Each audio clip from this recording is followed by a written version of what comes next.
দেশে এমন কিছু ইসলামী দলও আছে, নাম লাগাবে ইসলামী, হুজুরদের দিয়ে বয়ান করাবে ইসলামী বয়ান, খেলাফতের বয়ান, জিহাদের বয়ান, ইকামতে দ্বীনের বয়ান, মানুষকে আগ্রহী করবে এগুলো বলে। কিন্তু তাদের দলের নেতৃত্বে যারা আছে তারাও বুঝে ফেলেছে যে এই দেশে ইসলাম দিয়ে রাজনীতি করে বেশি দূর আগানো যাবে না। ওই রাজনীতি করতে গিয়ে তারা একদিকে হুজুরদের দিয়ে মানুষকে কনভিন্স করেছে ইসলামের বয়ান শুনিয়ে, আরেকদিকে ওই জনগণগুলোকে এবার ব্যয় করে ইসলাম বিরোধী বিভিন্ন শিক্ষা দিয়ে।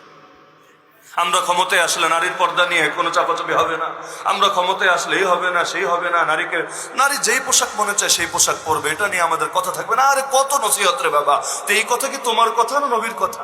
এই কথা কি তোমার কথা না রবের কথা? যদি বলো এই কথা আল্লাহ এবং তার রসুলের কথা, তাহলে প্রমাণ দাও। আমি তো একটা উদাহরণ দিলাম, আমি বিতর্ক টানতে চাচ্ছি না আর কি। না হলে এগুলো কয়েক ডজন উদাহরণ আমার ভেতরে জমা করা আছে যে কি কি বাক্য বলে বা কি কি নীতি লালন করে। দেখা যাচ্ছে যে আপনি আগে ক্লিয়ার করেন এগুলো কি আল্লাহ এবং তার রসুলের কথা না আপনার কথা। যদি বলেন আল্লাহ এবং তার রসুলের কথা, প্রমাণ দেন, তাহলে আমরাও শিখি, আমরাও বুঝি, আমরাও বলতে শুরু করি। আর যদি বলেন না এগুলো আল্লাহ এবং তার রসুলের কথা না, বরং তাদের বিরোধী কথা, আপনার নিজের বানানো কথা, যাতে করে সেকুলারদের মতো নিজেদেরকে একটু হালে পানি এনে দিতে পারেন, যাতে করে নিজেদেরকে একটু মূলধারায় সামিল করতে পারেন, তাহলে মনে রাখেন আপনার জন্য ইসলামী নাম ব্যবহার করা ধোঁকা ছাড়া কিছু হতেই পারে।